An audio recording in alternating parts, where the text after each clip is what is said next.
Bom dia, meus amados irmãos, a graça e a paz do nosso bondoso Deus, o amor do nosso Senhor e Salvador Jesus Cristo esteja em nós, hoje e sempre. Estamos começando uma nova semana, também estamos começando aqui uma nova lição. Essa semana vamos estudar o capítulo 4 do livro de Hebreus, uma lição assim muito necessária, muito precisa, apresentando a pessoa de Cristo como é uma introdução desse tema, né? Como sumo sacerdote, já que no capítulo 2 e no capítulo 3, o autor do livro de Hebreus já faz esse preparatório, né? Essa preparação para trazer mais elementos que apontem para Cristo como sumo sacerdote. Por isso que essa semana o título da lição é Sumo Sacerdote, um de nós. Quem? Jesus Cristo. Né? Por isso que o verso síntese desta semana, da lição desta semana, está em Hebreus capítulo 4, versículo 15, que diz assim: porque não temos um sumo sacerdote que não possa compadecer-se das nossas fraquezas, porém, um que, como nós, em tudo foi tentado, mas sem pecado. Olha, nós temos um sumo sacerdote, mas não é um sumo sacerdote que seja indiferente às nossas dores, os nossos sofrimentos, as nossas necessidades físicas, necessidades emocionais, mentais, ou seja, necessidades espirituais. Ele sabe de tudo. É alguém que pode se compadecer-se de nós, porque ele conhece a nossa realidade. E ele não conhece a nossa realidade a partir de uma expectativa, né? Algo que ele viu com seus olhos. Não. Ele não viu com os olhos somente, mas ele foi muito além. Ele sentiu na própria pele tudo isso, as nossas necessidades, as nossas dores, sofrimento, as carências, a nível de espírito que nós temos, né? A questão das emoções. Jesus chorou, eu não tenho dúvida que a Bíblia não tem dizendo Jesus sorriu, mas tenho certeza que Jesus sorriu, não é? Então, Jesus chorou, sorriu, teve fome, teve sono, né? Se sentiu indignado pela injustiça dos homens, né? Se sentiu realmente, como vários textos da Bíblia dizem assim, e ele foi comovido de íntima compaixão. Quantos versos nós não encontramos Jesus Cristo contemplando a necessidade do ser humano? E com uma empatia incrível, né? Com a perfeita empatia, olhando para a necessidade daquela pessoa, né? Intercedendo ao Pai para que o socorro, a cura, a assistência, a resposta física e mental naquele momento para aquela pessoa, né? Então, é por isso que Jesus Cristo não tem ninguém igual a ele que seja um perfeito sumo sacerdote. Mas se alguém disser assim, mas Arão, como sumo sacerdote, também era um como um de nós e sentir as nossas dores e necessidades. É verdade. Nesse sentido, todos os sumos sacerdotes se equiparam a Cristo, né? Mas existe algo que nenhum deles pode se comparar a Cristo, que é a questão do sem pecado. Então esse é o grande diferencial, porque nós temos um sumo sacerdote que sabe e entende todas as nossas dores e necessidades, mas ele é o único que nunca conheceu o pecado. Ele até conheceu a carne pecaminosa, porque ele veio em semelhança de carne pecaminosa, como diz lá Romanos 8, versículo 3. Isso ele conheceu, porque ele veio nas nossas condições naturais. Mas ele jamais conheceu o pecado, a prática do pecado, escolher pecar, né? Ou ceder à tentação para pecar. Isso ele nunca fez. Ele foi tentado em tudo. A carne dele sentiu o desejo e empurrou ele para o pecado. Porque a Bíblia diz que ele foi tentado em tudo, e nós já estudamos aqui, quando estudamos o capítulo 2, está lá no versículo 17.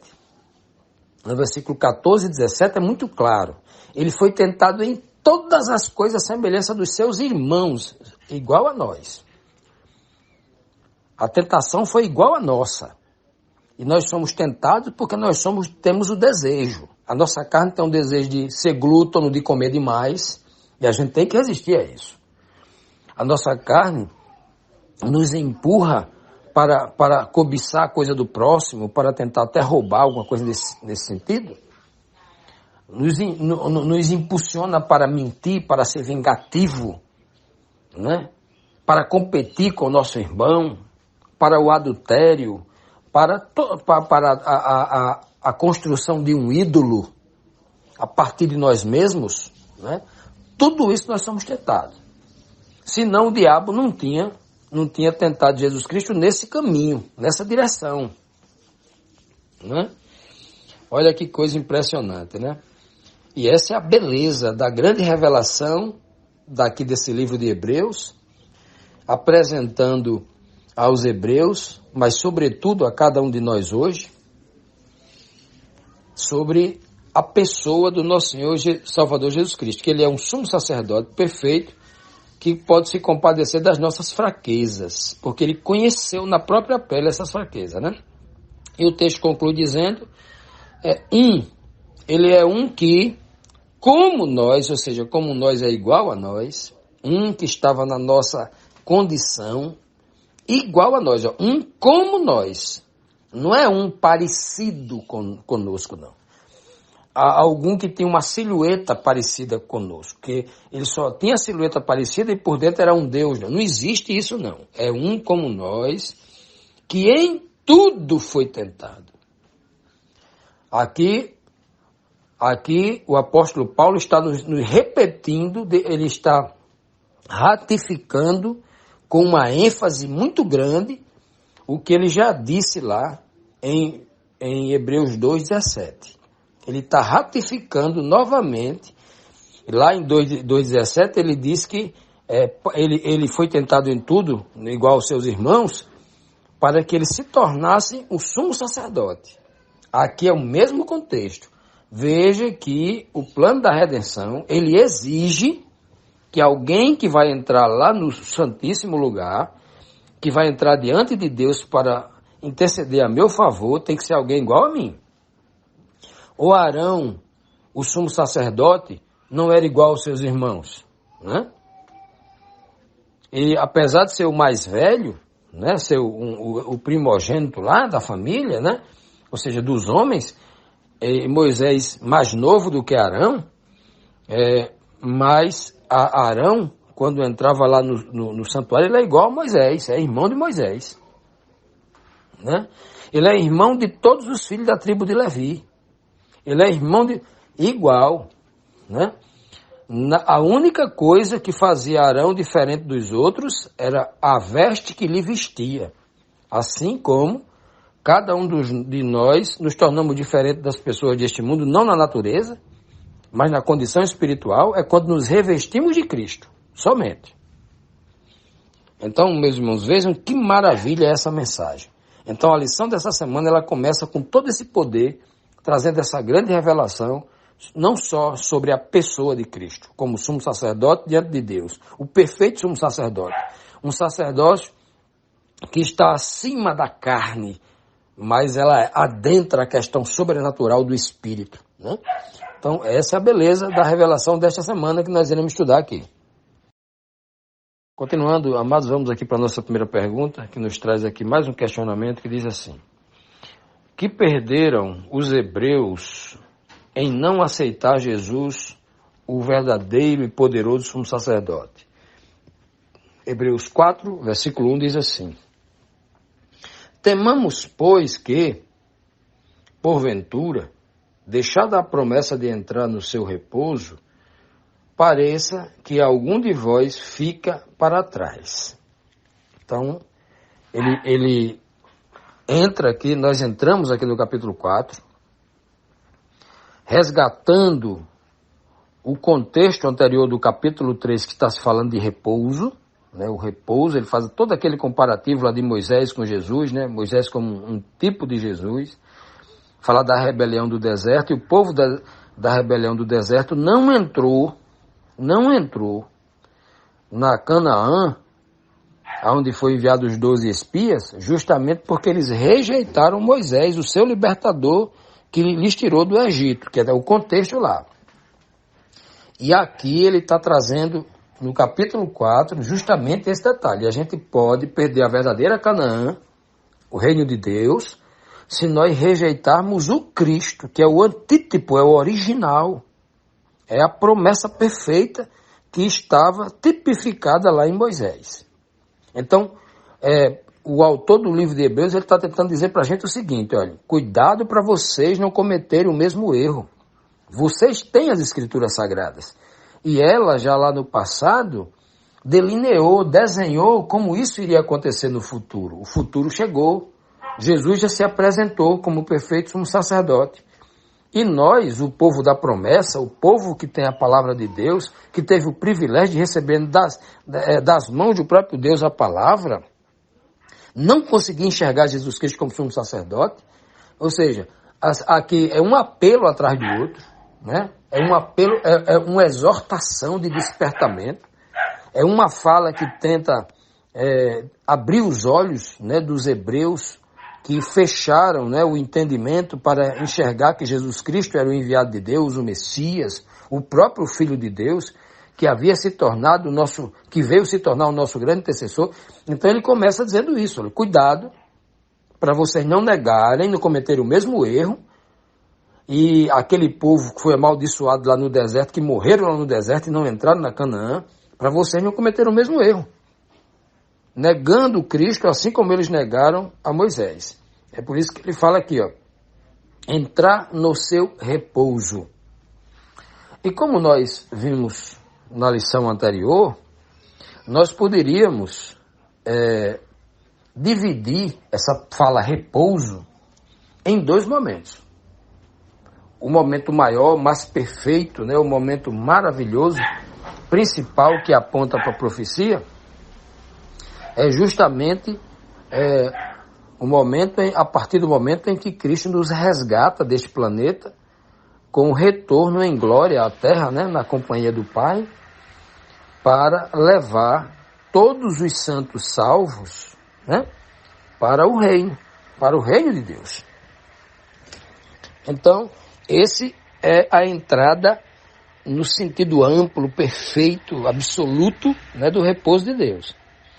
Mas aprendemos também que este repouso, né, de forma tipológica, como uma espécie aí de uma amostra, né, de como será lá, o homem já consegue receber aqui, mesmo estando em carne pecaminosa, com todas as limitações que a carne lhe impõe pelo sofrimento, né? Alguns assim, como igreja militante, aquele processo de aprendizado, aqui e acolá, até uma duvidazinha e etc, né? Toda a dificuldade da carne. Neste momento o homem pode já receber a unção do Espírito de Deus, pode receber através dessa unção, ele recebe o refrigério na alma, aquele refrigério, aquele poder sobrenatural, refrigerante ao espírito, que traz ali consolo, traz força, reanima aquele que está, né? Como diz o próprio livro de Hebreus aqui, vai dizer lá na frente, aqueles que estão com as mãos cansadas, estão com os joelhos trêmulos, desconjuntados, né? De tanto batalhar, de tanto caminhar como igreja. Então, quando o homem recebe essa unção, recebe aquilo que é uma amostra do grande repouso, o homem já começa a descansar no Senhor. Que descanso é esse? Que linguagem de descanso é esse? É aquela linguagem que a gente vai lá para o Antigo Testamento, que Abraão, por exemplo, diz para o seu filho Isaque, quando estão caminhando para o sacrifício do próprio primogênito, né, dele. O filho da promessa ia ser morto. E então, Abraão diz assim, né, usado pelo Espírito de Deus, diz assim, o filho pergunta, Isaque, pai, cadê o cordeiro que a gente vai sacrificar? Tem aqui a lenha, tem aqui o jumento carregando a lenha, o fogo, tem tudo, mas cadê o cordeiro? E aí, Abraão, descansando na promessa do Senhor, dizia assim, Deus proverá. Então, descansar nós encontramos essa palavra tão linda nas poesias de Davi, nos Salmos, né? Descansar no Senhor significa, não se preocupe, espere nele, espere e descanse. Sabe aquela conversa que diz assim, espere sentado porque em pé cansa? Exatamente isso. Se sente para esperar, porque aquele que está ansioso, que está sem fé, né, que não está acreditando, ele não se sente, ele fica em pé, andando de um lado para outro, feito um animal numa jaula, né? Ele não descansa. Mas aquele que sabe que vem, aquele que prometeu vem, ele se senta no sofá e espera tranquilamente, não importa se isso vai demorar alguns minutos, horas ou dias, ele está lá sentado esperando, porque ele sabe que vem. Então, esse poder para esperar com perseverança, na certeza que aquilo vai acontecer, é um poder que só o Espírito de Deus dá a gente. Primeiro a gente busca na palavra de Deus, que é a fé. E ele confirma, sela essa fé no coração, para que o homem espere com paciência no Senhor. Diz o salmista, né? Esperei com paciência no Senhor, e ele inclinou os seus ouvidos para mim. Que coisa linda, não é? Isso é maravilhoso. Por isso que ele diz aqui, ó, entra no teu repouso. Então a gente já pode experimentar este repouso no sentido de descansar nas promessas de Deus. Saber que ele vem, né? E Paulo dizendo aos hebreus, ele diz, ó, vocês podem, né? Não deixem para trás a promessa de entrar no seu repouso, né? Para que vocês pereçam e alguns de vós fiquem para trás. Na obra de Cristo, o grande sumo sacerdote, o lema dele é igual o lema do exército americano, né? Os boinas verdes. Ninguém fica para trás. Só fica para trás os desertores. Aqueles que dizem assim, eu não quero mais continuar no exército de Cristo. Eu quero desistir desse exército, porque eu tenho medo, porque não sou soldado, não nasci para isso. Eu quero uma vida de tranquilidade, né? Eu quero uma vida de prazeres deste mundo, né? Eu quero me iludir com o mundo, né? Mesmo que o inimigo lá, o exército dele, escravize a gente e coloque a gente dentro de um domine, ganhe a guerra contra a gente e coloque a gente dentro como era lá Auschwitz, né? Coloque a gente dentro de um trabalho forçado, de uma área de trabalho forçado, um centro de concentração, né? Como eles faziam lá na Segunda Guerra Mundial. Então, não devemos achar que saindo do exército de Cristo, deixando de perseverar, a gente vai ter uma vida boa lá fora, não. Porque num conflito é guerrear pela liberdade e vencer, né? É guerrear em favor da liberdade contra o inimigo para vencer. E não pode haver desertores, não pode haver aqueles que acham que vai ter liberdade sem esse conflito contra o mal. Continuando, amados, vamos aqui para a nossa segunda pergunta de hoje, que diz assim: as boas novas sobre Jesus eram apenas para os gentios? Essa novidade apresentando Jesus, né, como Filho de Deus, era apenas para os gentios? Ou não servia para os hebreus, porque os hebreus já tinham a palavra, já sabia de tudo? Já tinham o dever de saber de tudo. Será que era assim? Vamos ver. A segunda pergunta diz assim: como os hebreus reagiram diante desse evangelho, dessas boas novas, apresentando que o Messias já tinha chegado, que era Jesus Cristo? Vamos lá.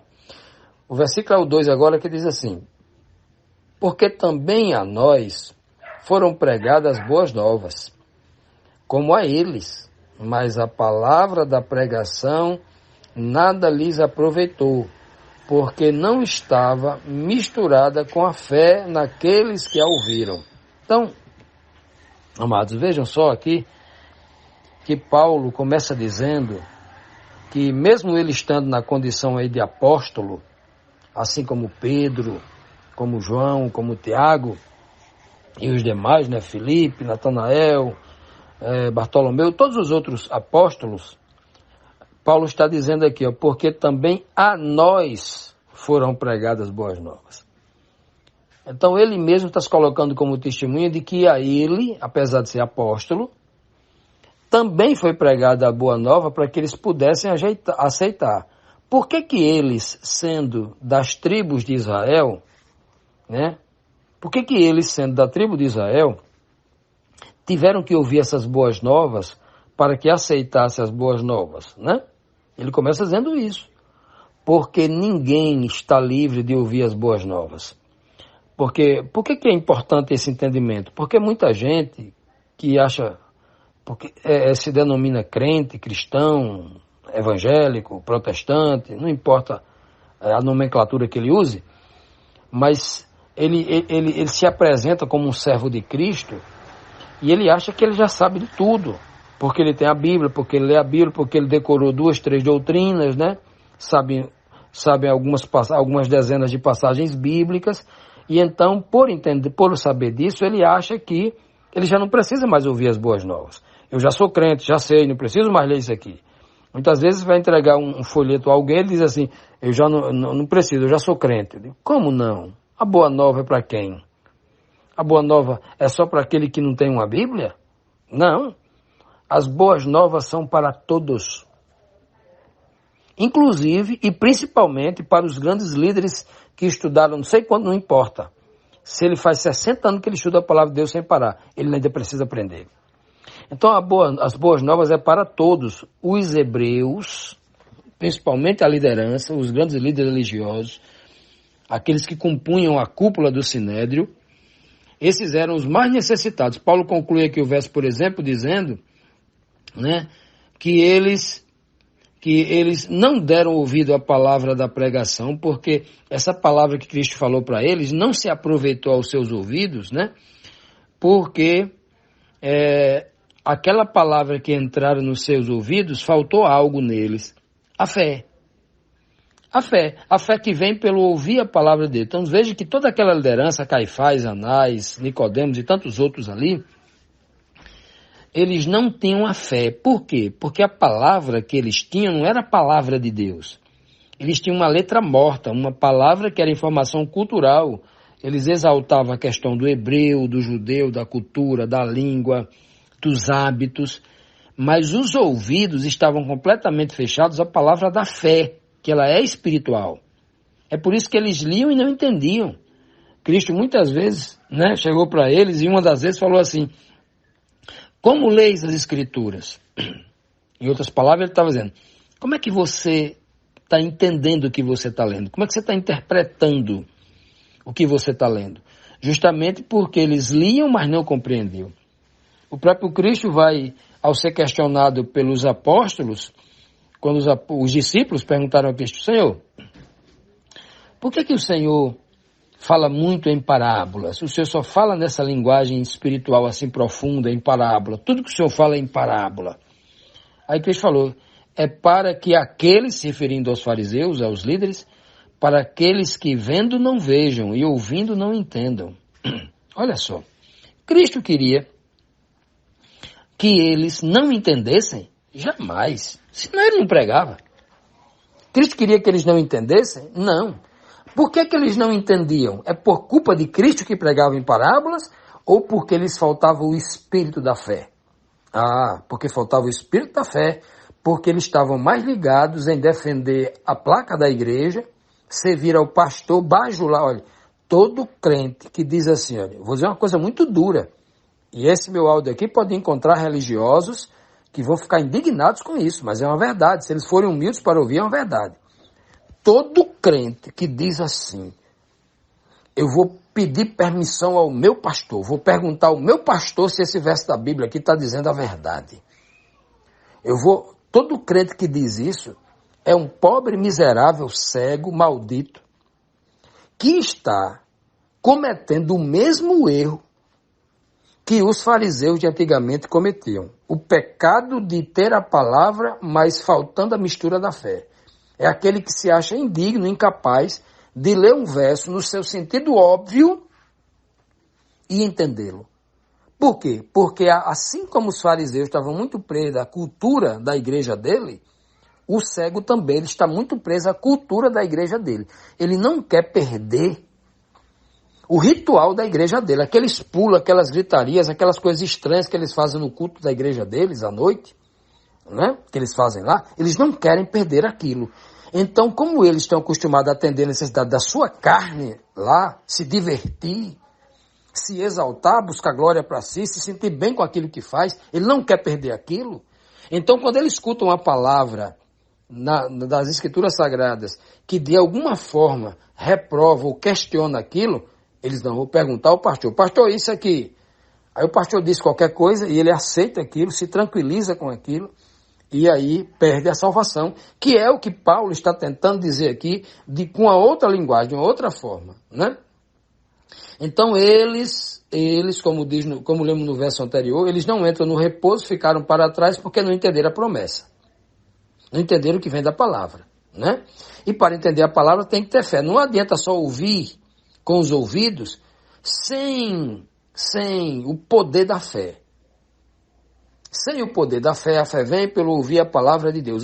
Dar ouvido à palavra de Deus significa você escutar aquilo que a Bíblia está mandando fazer e você fazer imediatamente. Isso gera fé. A fé gera aí. Você escuta a palavra de Deus que diz assim, meu filho, não minta. A palavra de Deus, meu filho, não minta. Aí você escutou aquilo, sabe que é pecado mentir. Olha, não minta para que você não adoeça. Diz lá. Não diz assim, eu estou aqui criando aqui um mandamento fictício. Não minta para que você não adoeça. Então, a pessoa escutou aquela palavra, aí, na primeira oportunidade, a carne dele tentou ele e ele mentiu para se sentir bem. Aí vai adoecer. Porque a palavra diz aquilo, né? Então, ele escutou a palavra, viu a verdade, mas ele desafiou a palavra, ele não acreditou naquilo. Porque faltou fé. E aí, é o que acontecia com o povo hebreu. Cristo ensinou tudo isso, mas eles negaram, não aceitaram a palavra de Cristo. Nós não poderemos cometer o mesmo erro, porque nós conhecemos toda essa verdade. Tudo isso está sendo descortinado diante dos nossos olhos. E a gente não pode cometer o mesmo erro que foi cometido no passado.